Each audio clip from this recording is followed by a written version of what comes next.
Ui. Hong ligger altså ud her med en Yurchenko med 2,5 skrue, som hun altså i allround-konkurrencen stod fuldstændig perfekt.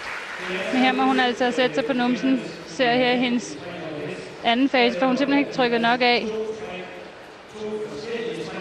Og det her spring har altså så høj en sværhed, så det skal altså være perfekt udført, for at hun kan lande på benene. Det er rigtig, rigtig synd for Hong. Hun var altså en af de gymnaster, som havde 2 spring af allersværeste sværhed. Begge spring havde en udgangskarakter på med en walkie-talkie, der var blevet tilkaldt for at hjælpe til. Hun fik karakteren 14,750.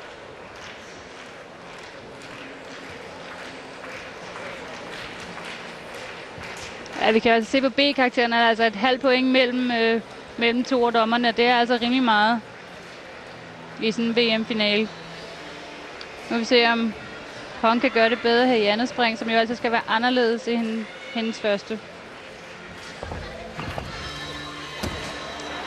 Ui, ja.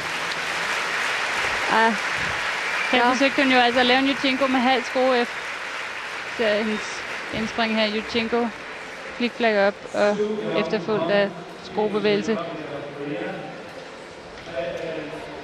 Men hun kommer slet ikke ordentligt ind på hesten. Hun får ikke vendt ordentligt i hendes første fase. Vi ser her, at det bliver skævt aftryk, og så er det altså svært at komme helt rundt. Så får vi så den anden karakter, og karakteren for det andet spring var altså 14,5.